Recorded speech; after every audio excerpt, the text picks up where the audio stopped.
primera, que es esta, y esta segunda que está siendo todavía discutida.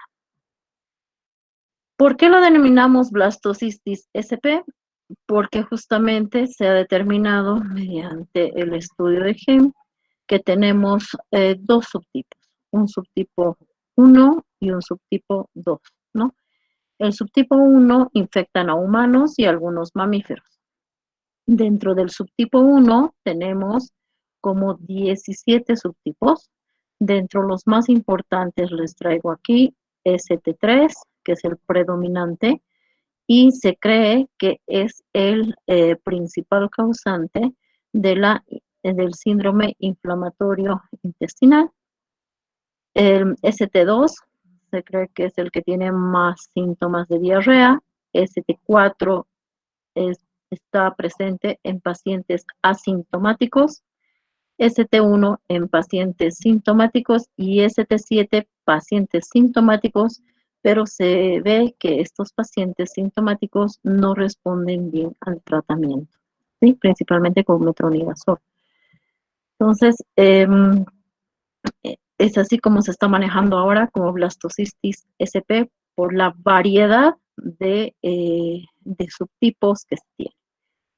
Dentro del subtipo 2 se cree que afecta más a los cerdos. Está el genotipo 3, ¿no? También que infecta a humanos, el 4 a roedores, 5 a cerdos y vacunos, el 6 y el 7 a aves y el genotipo 8 a roedores, ¿sí? La prevalencia viene a ser el protozoario más común en humanos.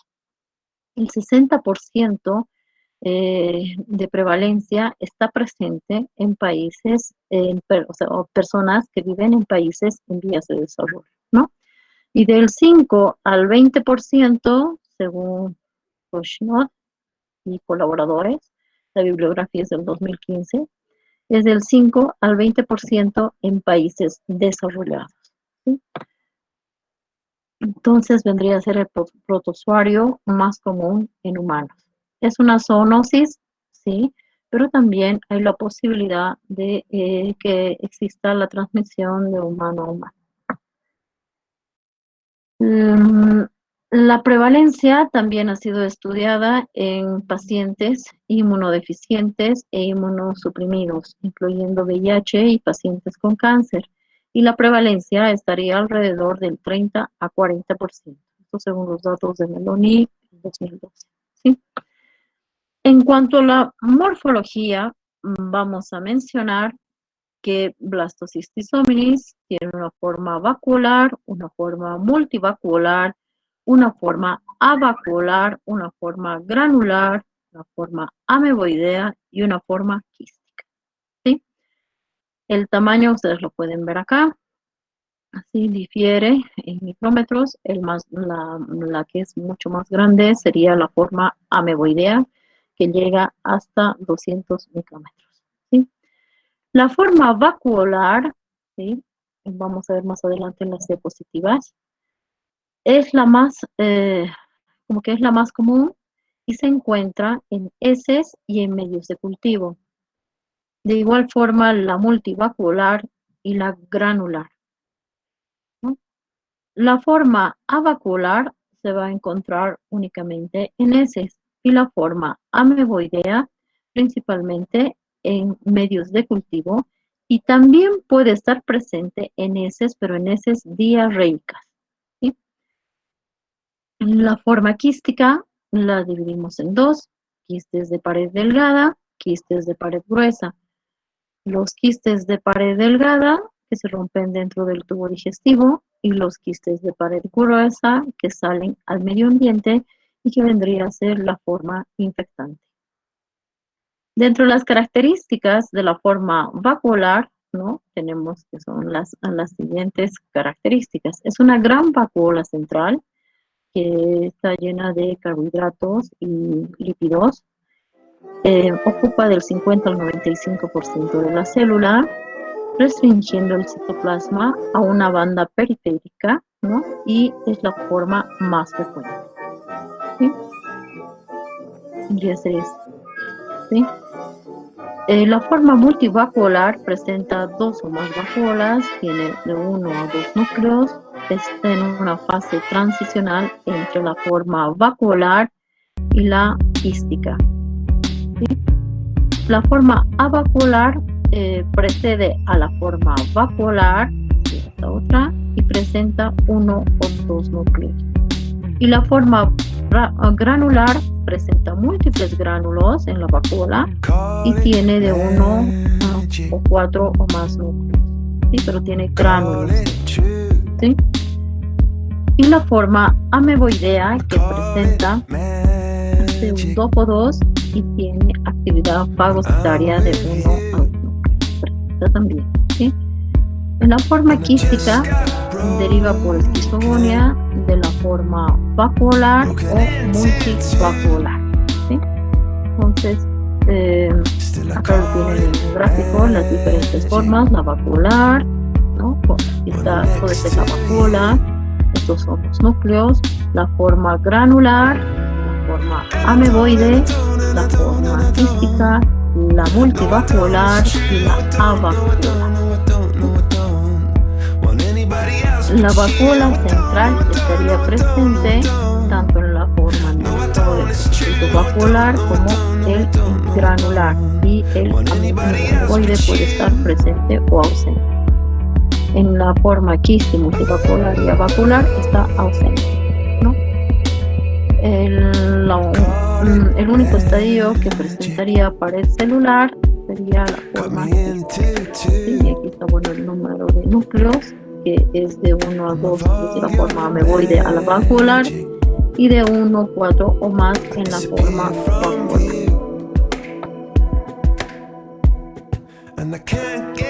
Acá vemos, ¿no?, la fisión binaria, que es la forma que van a tener de reproducción asexual, ¿no? Tenemos la forma granular, ¿sí? Todo esto son los gránulos, ¿sí? La forma granular que va a estar presente principalmente, hemos dicho, en cultivos, y esta es la forma vacuolar, como es la forma más, ¿sí? ¿Cuál es la forma vacuolar? Y si ustedes son detallistas, van a poder ver acá, ¿sí?, en la parte marginal, digamos así, los núcleos, ¿sí? 1, 2, 3, 4. Y este es con tinción tricrómica. Esta es con tinción de exposición fisiológica y biológica, ¿sí? Esta es con tinción tricrómica, todo rosado es la vacuola, y esto en la parte periférica vamos a verlos, ¿sí?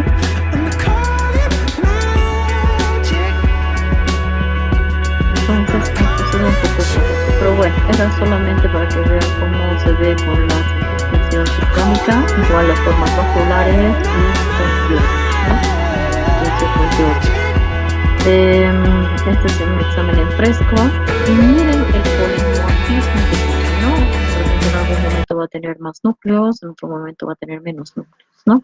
Entonces la tinción Wright Jensen. La vacuola es toda esta, la forma vacuolar, y aquí están los núcleos, ¿no? Esto es mucho más grande, mayor aumento, ¿sí? Y aquí se ven los núcleos, ¿sí? Bueno, la vacuola viene a ser el almacén de energía, ¿sí? Rica en carbohidratos y lípidos. Entonces, ¿cuál sería? Ay, perdón, ¿dónde está? Ya, comenzaremos por esto, perdón, se me desordenó. Bueno, la forma infectante habíamos dicho que va a ser la forma quística, ¿sí? Por el quiste de pared gruesa, ¿sí? Quiste de pared gruesa ingresa por la vía oral. El mecanismo de infección sería la ingesta de alimentos o agua contaminados con este quiste de pared gruesa. Ingresa el quiste dentro del tubo digestivo, ¿sí? Y allí se va a convertir en la forma vacuolar, ¿sí? Entonces, posteriormente, para salir con las heces, va a volver a su forma quística de pared gruesa, ¿no? Y es así como se va a ir dando el ciclo, ¿sí? El hábitat, aquí no sé qué pasó, margen H, es el ilion y el colon, ¿sí? Em, bueno, entonces acá tenemos, si ustedes se fijan, este grafiquito, ¿sí?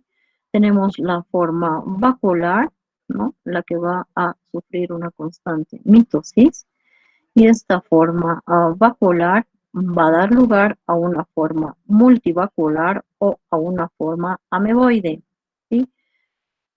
La forma multivacuolar, ¿no?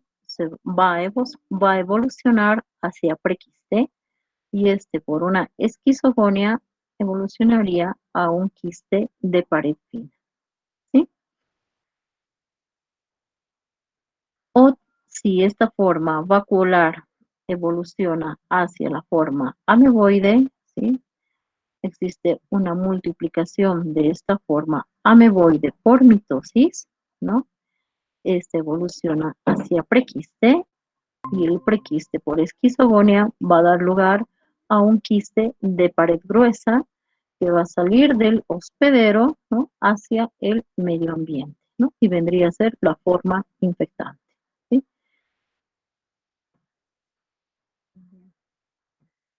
Veremos allá. Entonces, eh, ¿qué patogenia vamos a tener? ¿Cómo se va a originar la acción patógena de este parásito dentro de nuestro organismo? Existen sustancias tóxico-alérgicas del parásito como parte del metabolismo de este, principalmente la cisteína proteinasa, la cisteína proteasa, perdón, cisteína proteasa, la cual se va a depositar en la vacuola, ¿sí? Existe una degradación de la inmunoglobulina A, ¿sí? Existe cambios en la permeabilidad epitelial, ¿no? Que va a provocar una apoptosis de las células intestinales del hospedero, ¿sí? Y estas células la barrera de estas células se va a ver alterada y va a dejar de funcionar como barrera, ¿sí? Entonces, la modulación de la respuesta inmune, parte del parásito, va a ser tal que va a utilizar mediadores como las citoquinas, ¿no? Que van a ser secretadas a este nivel de las células epiteliales colónicas, los cuales van a facilitar a que el parásito se mimetice y pueda invadir, ¿sí? Entonces, ¿cómo se da? Acá tenemos a blastocystis, SPP, ¿sí? Tenemos que secreta inhibidores de proteasa, ¿sí? Entonces, péptidos ribosómicos y polipéptidos y hialuronidasa. Esta hialuronidasa va a ocasionar una alteración de la matriz extracelular, ¿sí?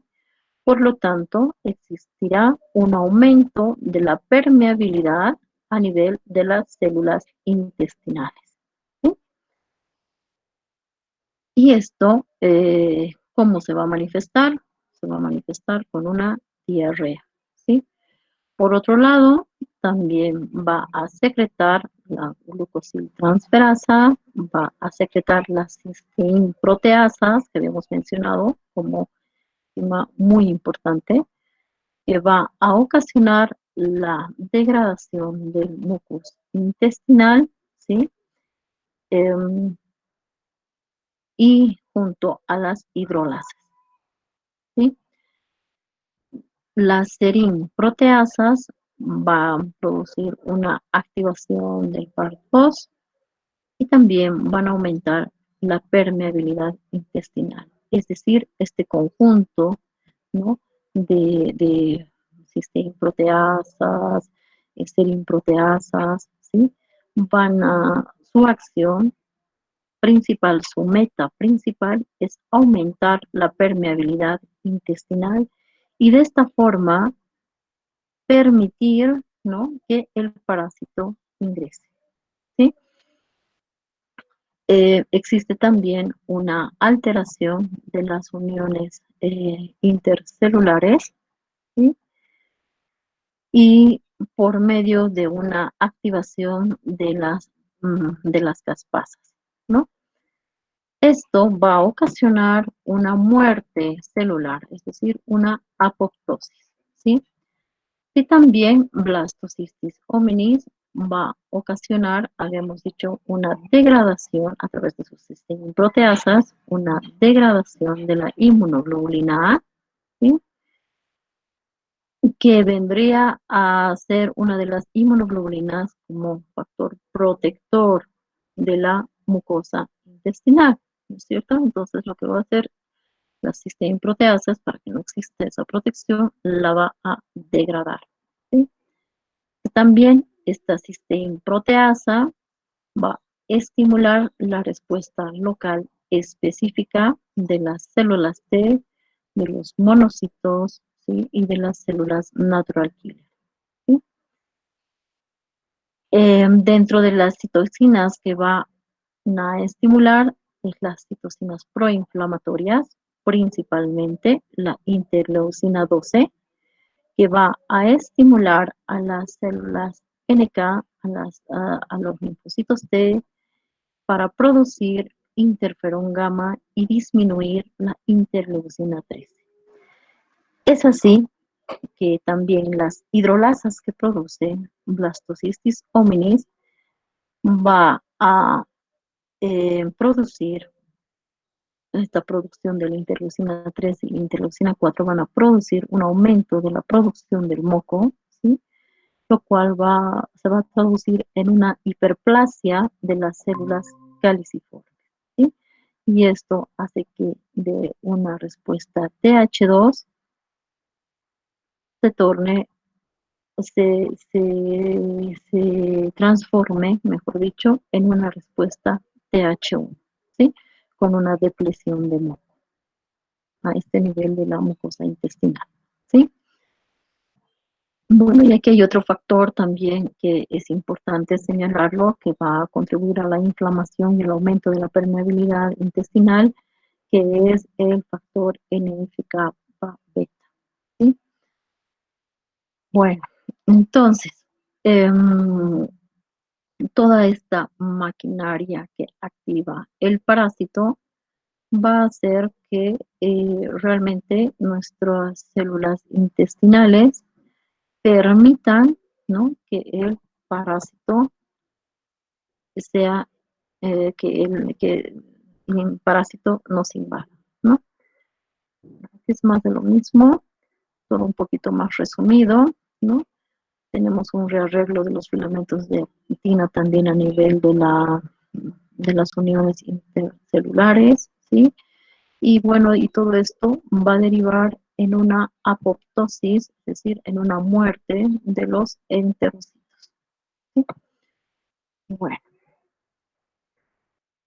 es igual, existe una modulación, acá se ve cómo existe una modulación de la función de la barrera, ¿no?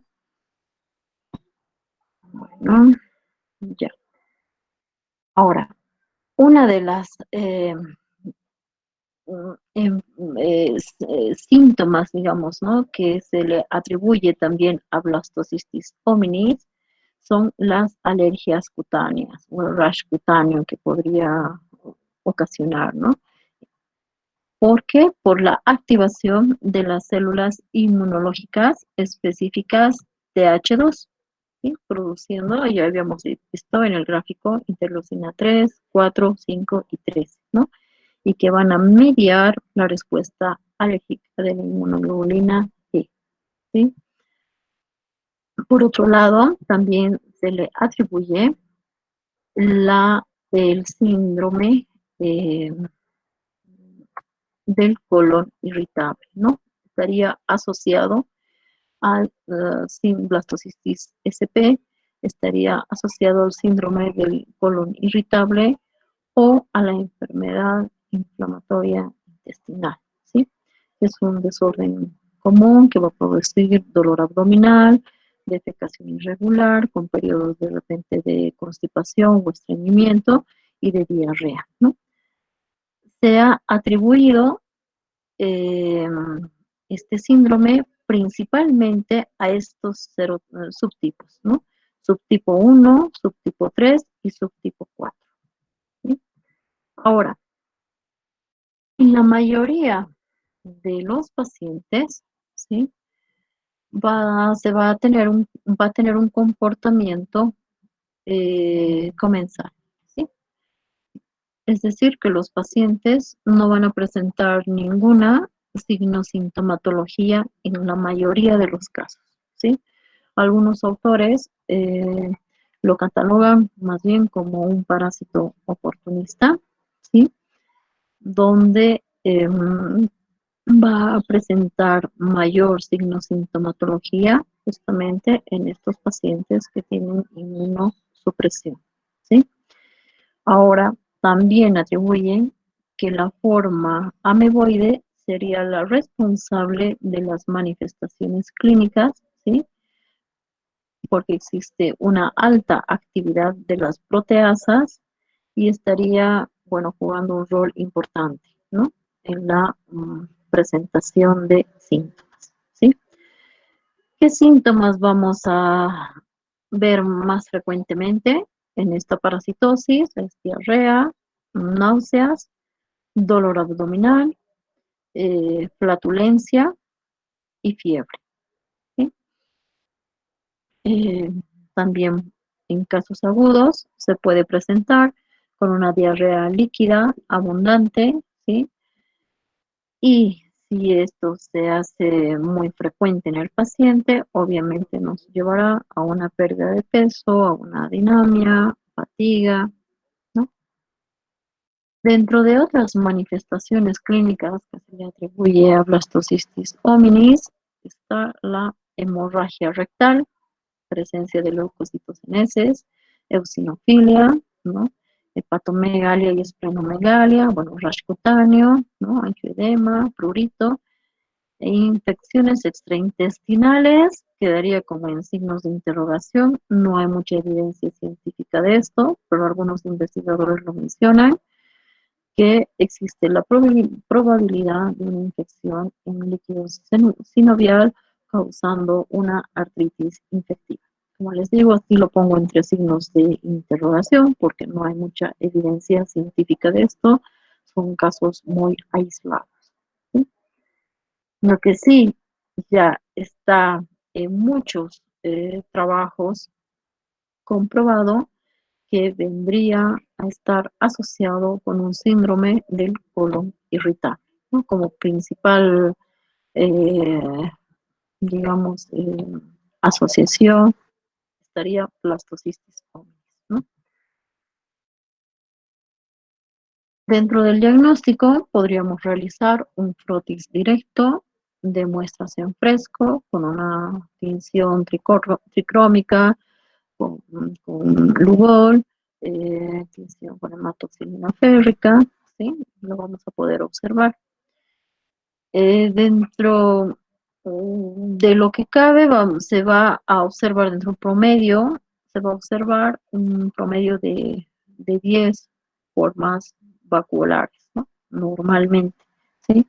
Ahora, cuando se tiene más, obviamente va a estar, se dice, acompañado de ya síntomas, ¿sí? Ahora, las técnicas coproparasitológicas de concentración se ha visto que no permiten mucho la observación de las formas ameboides y las vacuoladas, ¿sí?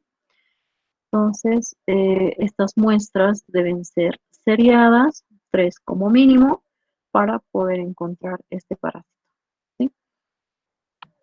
También se puede realizar una ELISA, pero en nuestro medio no realizan ELISA para blastocystis ominis, ¿sí? Más es con fines de investigación que se está realizando esto. Para el tratamiento, en personas asintomáticas no se requiere tratamiento. En casos leves se dice que se va a autolimitar y se resuelve por sí solo en 3 días, sin un tratamiento etiológico, ¿sí? Em, en el resto de pacientes que presentan signos sintomatología, sí se va a iniciar tratamiento, ¿no? Y principalmente con metronidazol, cotrimoxazol, nitazoxanida, ¿sí? También se han utilizado otros antiparasitarios que solo se he puesto acá, como albendazol, cefnidazol, proroquinol, ketoconazol, metina, timidazol, ¿sí? Y se ha visto que tiene mayor tasa de curación la paromomicina, ¿sí? Ahora también se recomienda, al igual que en Giardia, utilizar un probiótico, Saccharomyces boulardii, ¿sí? Bien. Las dosis de la nitazoxanida, iodoquinol y demás, por si a alguien le interesa. Y como les decía, el ST7 estaría asociado a resistencia a tratamientos, ¿no? Antiparasitarios, principalmente al metronidazol, ¿sí? Esto lo lanzan en este artículo de Fuad et al. En 2011, ¿sí? Entonces encuentran una resistencia principalmente al metronidazol. Dentro de las medidas de prevención, eh, sería principalmente el lavado de manos, el lavado de los alimentos, desinfección de los alimentos, ¿sí? Control de los transmisores biológicos. El hombre sería el principal reservorio junto a los animales también, ¿sí? Em, tener un contacto controlado e higiénico también, controlado higiénicamente con los animales, ¿sí? Porque también se ha visto que son reservorios, ¿sí? Y un manejo adecuado de las excretas, ¿no? Entonces, casi común con lo que hemos estado hablando, con lo que hemos estado seguramente mencionando en las otras enteroparasitosis producidas por protozoarios, ¿no? Bueno, es así de corto. No sé si tienen alguna consulta, alguna pregunta. Estamos abiertos a responderles.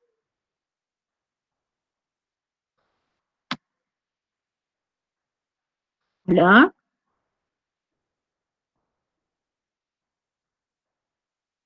A ver, voy a salir de acá. Ahí está. Doctora, yo tengo una pregunta. Adelante. ¿Por qué no se le da tratamiento a personas que son asintomáticas? Porque justamente eh, en muchos pacientes se va a comportar como un parásito o comensal, como parte normal de la flora, ¿no? Intestinal que se tiene, ¿sí? Pero en otros pacientes va a presentar signos sintomatología. Y si tú ves, en la presentación hemos mostrado que según el subtipo van a presentar signos sintomatología o no. En nuestro país no se han hecho todavía estudios serios, ¿no? Para determinar qué subtipo estarían circulando. En otros países sí, ¿no? Pero se cree que el subtipo ST3 sería como que el más común, ¿no? Y en los asintomáticos, el subtipo 4, ¿no? Entonces, tú ves, tiene una alta variabilidad genética, lo cual nos estaría determinando si va a causar signos sintomatología o no. Es un parásito realmente muy interesante. Falta todavía hacer un montón de investigación al respecto de este parásito, pero eh, al momento es lo que tenemos todavía, ¿no? A ver, me preguntan acá, ¿por qué causa hemorragia rectal si solo afecta a los enterocitos? Bueno, en los enterocitos tenemos capilares y ustedes han visto que existe una muerte celular, existe una apoptosis, ¿no es cierto?, de la célula. Entonces, eso ocasiona obviamente una lesión y por ende va a ocasionar hemorragia. ¿Sí? Por acá. ¿Por qué causa flatulencia? Por todas las enzimas que ustedes están viendo que va a secretar, esto va a ocasionar que justamente se rompa esa barrera que tenemos, ¿no? La barrera de moco, ¿sí? Principalmente, que vamos a tener a nivel de los enterocitos, ¿sí? Entonces, todo eso se rompe, las defensas están alteradas, está disminuida la inmunoglobulina A, ¿sí? Entonces, eso obviamente que va a afectar de sobremanera, ¿sí? Y nos va a mostrar signos de sintomatología. Como les digo, esto depende de el subtipo que esté presente, ¿no? Acá en nuestro medio no tenemos, ¿qué se llama? No tenemos estudios al respecto, pero sí se sabe que es muy frecuente, ¿no? En los K y demás evaluaciones y presentación de trabajos de investigación, nunca falta que alguien presente a justamente blastocistitis hominis, ¿no? Como potencial patógeno, ¿no? Y si ustedes van a revisar las historias del Instituto Gastroenterológico Boliviano-Japonés, van a encontrar un montón de pacientes que tienen el síndrome que justamente decíamos que está asociado a blastocistitis hominis, ¿no? El síndrome de colon irritable me refiero, ¿no? ¿Listo?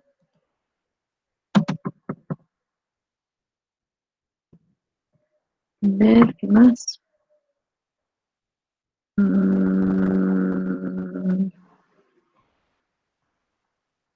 ¿Dónde están? ¿Dónde están? Un ratito. ¿Por qué causa flatulencia? Ya lo hemos dicho. ¿Qué es el par 2? Ya.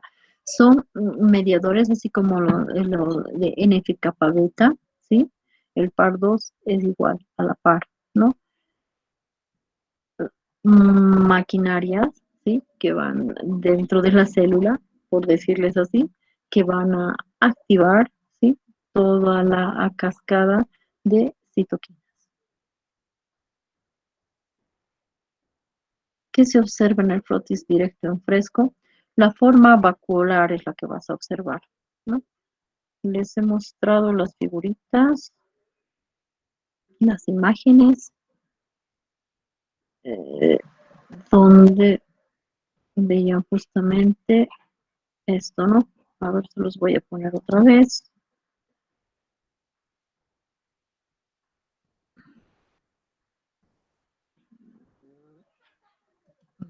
Un momentito, aquí está. Esto es lo que vas a observar en un frotis, ¿sí? Este es con solución fisiológica y yodo, ¿sí? Entonces, no sé si se ve, esta es la forma vacuolar, los núcleos que van a estar aquí marginados, ¿sí? Y todo esto es la vacuola, ¿ok?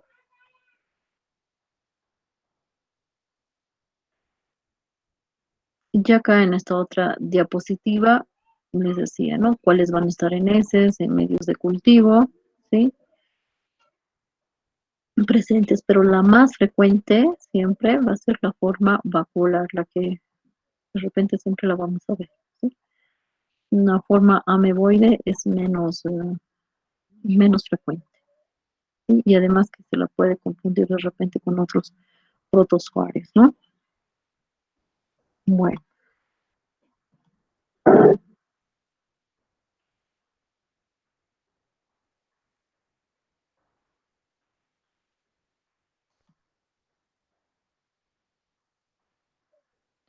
Que se observa en prótesis recto. ¿Por qué no se puede ver? Porque, ¿por qué no se puede ver las formas ameboides en las técnicas de concentración? Porque está presente en heces líquidas, ¿sí? En heces líquidas principalmente, y es por eso que no se lo puede ver muy frecuentemente, ¿sí? El quiste, sí. El quiste de pared delgada vendría a producirnos la autoinfección interna y los quistes de pared gruesa, de repente, heteroinfección y autoinfección externa.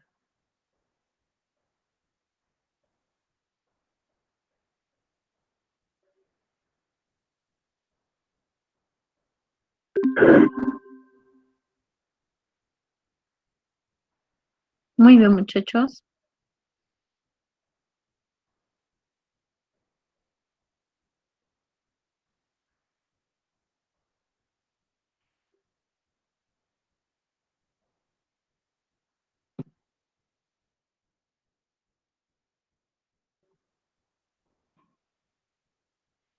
Listo, muchas gracias. Entonces, nos vemos la siguiente.